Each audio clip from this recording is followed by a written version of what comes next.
Hello rankers. आज जो हम लोग देखने वाले हैं कोलिजन थ्योरी पे जो नोमरिकल सोल्व होता है, किस टाइप के आपको क्वेश्चंस पूछा जाता है, वो हम लोग आज नोमरिकल देखने वाले हैं।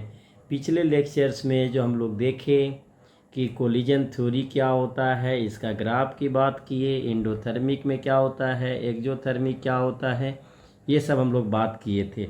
आज जो इस पे जो नोमरिकल आता है वो हम लोग बहुत आसानी से सोल्व कर लेंगे और आज का लेक्चर बहुत इंटरेस्टिंग होने वाला है। तो प्लीज़ सबसे पहले तो इस चैनल को लाइक करो यार, शेयर करो, कमेंट करो यार, भर भर के करो यार, है ना। तो चलो लेट्स स्टार्ट ना। सबसे पहला क्वेश्चन आपके स्क्रीन पे आ रहा है, देखिए। आपका जो क्वेश्चन है दिया गया है, एक्टिवेशन एनर्जी एक्जोथर्मिक बोला गया। एक्जोथर्मिक रिएक्शन है और ये जो हो रहा है ए से बी हो रहा है और इसका दिया गया 80 किलो जूल पर मोल। ठीक है। Heat of reaction is 20 kilo joule per mole. पता करना है activation energy for the reaction B to A का आपको एक्टिवेशन एनर्जी पता करना है। सबसे पहले आप ट्राई करो कि एक्टिवेशन एनर्जी किसका दिया गया है।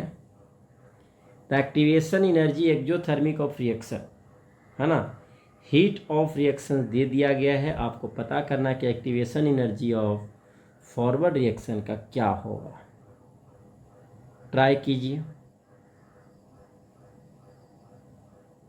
ट्राई करो सभी आगे।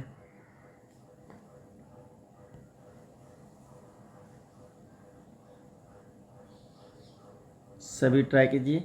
चल हो गया। देखो एक्जोथर्मिक रिएक्शंस बोला गया है।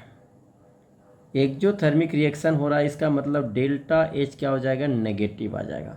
अब डेल्टा एच कितना, हीट ऑफ रिएक्शन कितना दे दिया 20, इसका मतलब डेल्टा एच आ गया -20 किलो जूल पर मोल।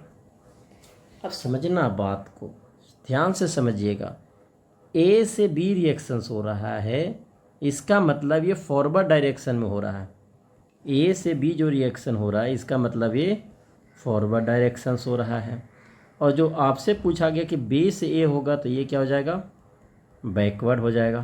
तो आपको पिछले लेक्चर में ही पढ़ाए कि delta H is equal to activation of forward minus activation of backward. Clear. देखिए एक्टिवेश डेल्टा एच आपको दिया गया है, फॉरवर्ड का दे दिया गया है। देखो 80 कितना दे दिया गया, 80 दे दिया गया है। ये हो गया 80 minus activation energy of backward. तो यहाँ से आप एक्टिवेशन एनर्जी ऑफ बैकवर्ड पता कर सकते हो। जब इसको इधर लेकर आओगे तो माइनस क्या हो जाएगा 100, और ये माइनस में है तो नेगेटिव नेगेटिव हो जाएगा पॉजिटिव। मतलब activation energy of backward direction आपको आ जाएगा 100 किलो जूल पर मोल। क्या बात है बच्चे, मज़ा कर हो गया यार, मज़ा आ गया। ठीक है। चलो एक और प्यारा सा इस पे न्यूमेरिकल्स कर लिया जाए, एक या दो कर लेते हैं। दिया गया है for the reaction A plus B से बन रहा है सी और डी बन रहा है, द एक्टिवेशन एनर्जी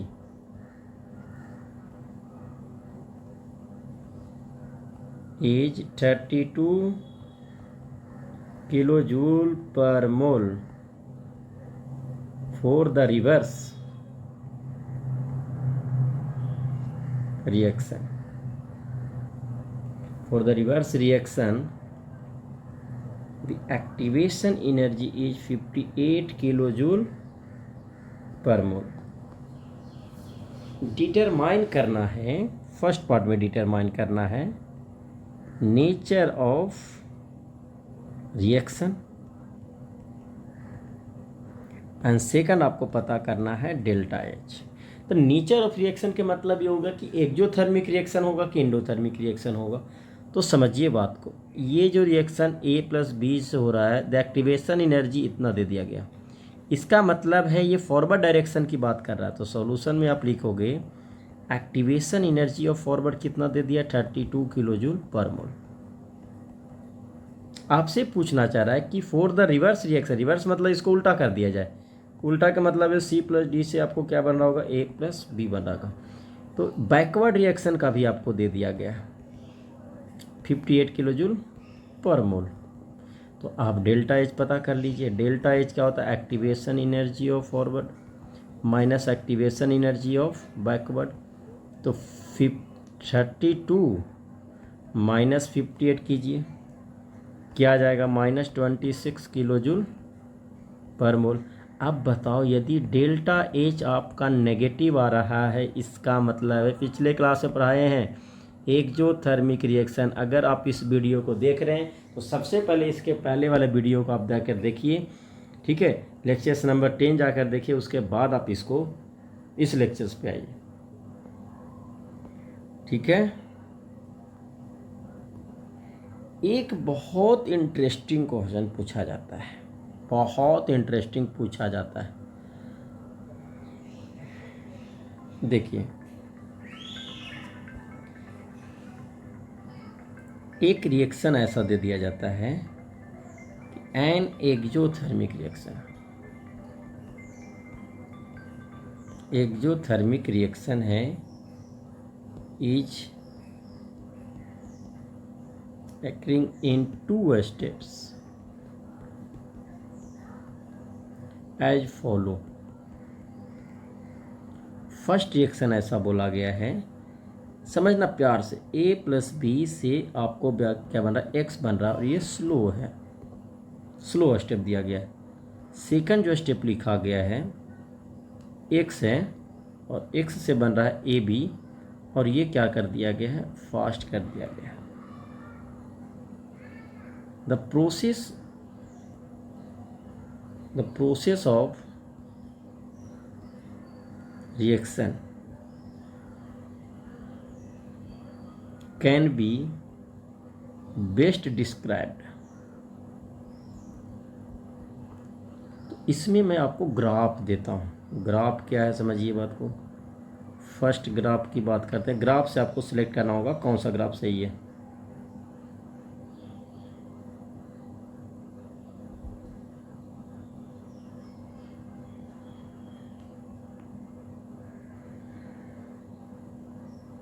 ये है ऐसे ऐसे और ऐसे ऐसे, A + B, और यहाँ बन रहा है AB, ठीक है। सेकंड जो ग्राफ है कुछ इस तरीके का ग्राफ है, A + B और ये AB, A graph, B graph, C graph को समझिए।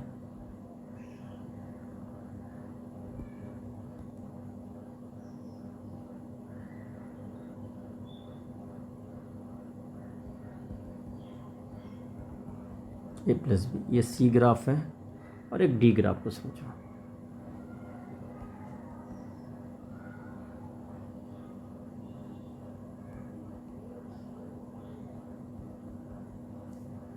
ठीक है, ये दिया गया है। अब बताना है आपको इसमें कौन सा ग्राफ करेक्ट है, कौन सा ग्राफ करेक्ट है, ठीक है,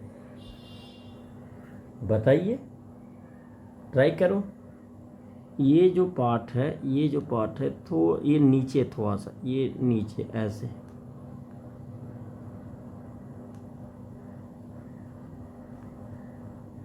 ये, चलो इसको पूरा हटाते हैं। ये ग्राफ कुछ इस तरीके से है, ऐसे ऐसे ऐसे ऐसे। बताइए सबसे पहले आपसे बोला गया है कि A+B जो है ये स्लो स्टेप है और X से AB जो बन रहा है वो फास्ट है। इसका मतलब ये जो है यहाँ पे ये इसका ये इंटरमीडिएट है, इसका ये इंटरमीडिएट हो जाएगा और इसका ये इंटरमीडिएट होगा। अगर मैं बात करूँ कि एक्जोथर्मिक रिएक्शन दिया गया है, क्या दिया गया है? Exothermic reaction. अगर मैं एक्जोथर्मिक रिएक्शन के लिए बात करें तो देखो पिछले लेक्चर्स में आपको समझाए हैं, अगर नहीं समझाएं तो पिछले वाला लेक्चर्स आप जाकर देखिए। एक्जोथर्मिक रिएक्शन मतलब डेल्टा एच क्या रहा है? नेगेटिव। और यहाँ पे समझिए प्रोडक्ट का एनर्जी क्या होना चाहिए? कम, और रिएक्टेंट का एनर्जी क्या होना चाहिए? ज़्यादा होना चाहिए। तो सबसे पहले तो आपको ग्राफ में यही देखना पड़ेगा कि किसका प्रोडक्ट का एनर्जी कम है और रिएक्टेंट का एनर्जी ज़्यादा है। तो देखो डी पार्ट तो होगा नहीं। अब आया ABC, बी भी नहीं होगा क्योंकि यहाँ पे 2 स्टेप रिएक्शन हो रहा है। इसका मतलब इंटरमीडिएट भी आपको कितने टर्म्स बनने वाले हैं? 2 टर्म्स बनने वाले हैं। ठीक है, ये 2 टाइम्स बनने वाला है। आप बताइए कौन सा होगा? तो आप ट्राई करना कि अगर फर्स्ट स्टेप जो होता है ना वो होता है स्लो स्टेप और इसको बोलते हैं RDS। क्या बोलते हैं? तो फर्स्ट टाइम जब होता है तो इसका जो एनर्जी होता है मतलब इंटरमीडिएट जो होता है उसका एनर्जी सबसे ज़्यादा होता है और फिर उसका एनर्जी क्या होता है? कम। तो उसके अकॉर्डिंग अगर बात करते हो तो आपका आंसर क्या आ जाएगा? C आ जाएगा। ठीक है। एक आपको जेई में क्वेश्चन पूछा गया है, आपको मैं ये करवाना चाहता हूँ जेई का। देखिए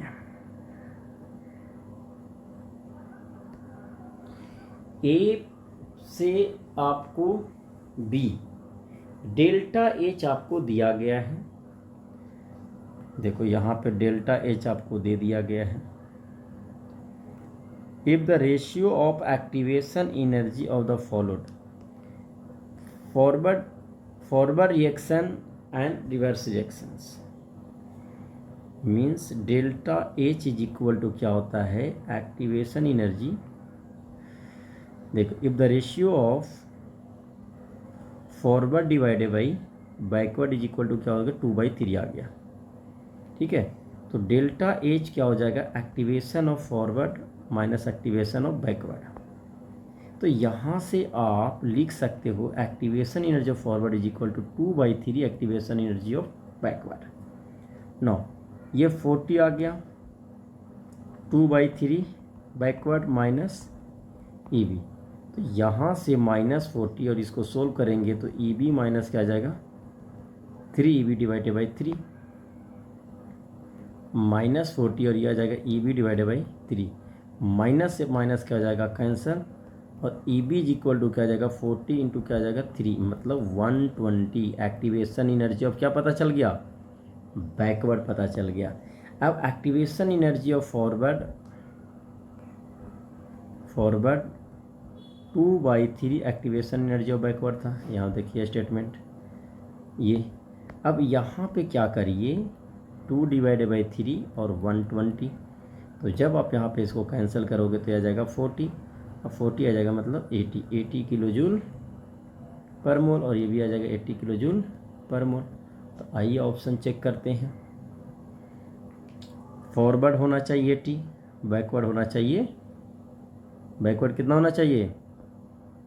120। ठीक है, तो ये आपका हो गया एक्टिवेशन एनर्जी फॉरवर्ड और बैकवर्ड का कैलकुलेट हो गया। ये हो गया कोलिजन थ्योरी का नोमरिकल हो गया। ठीक है, अब यहाँ पे हम लोग एक टॉपिक इसमें कवर कर लेते हैं, है ना। एक टॉपिक क्या कवर करते हैं, या तो हम लोग क्या करते हैं नेक्स्ट लेक्चर में इसको कवर करेंगे। आज के लिए लेक्चर्स को यहीं पे हम लोग स्टॉप करते हैं। Factor affecting of rate of reactions हम लोग देखेंगे। Factor affecting rate of reactions देखेंगे। हेडिंग लिख देते हैं फैक्टर अफेक्टिंग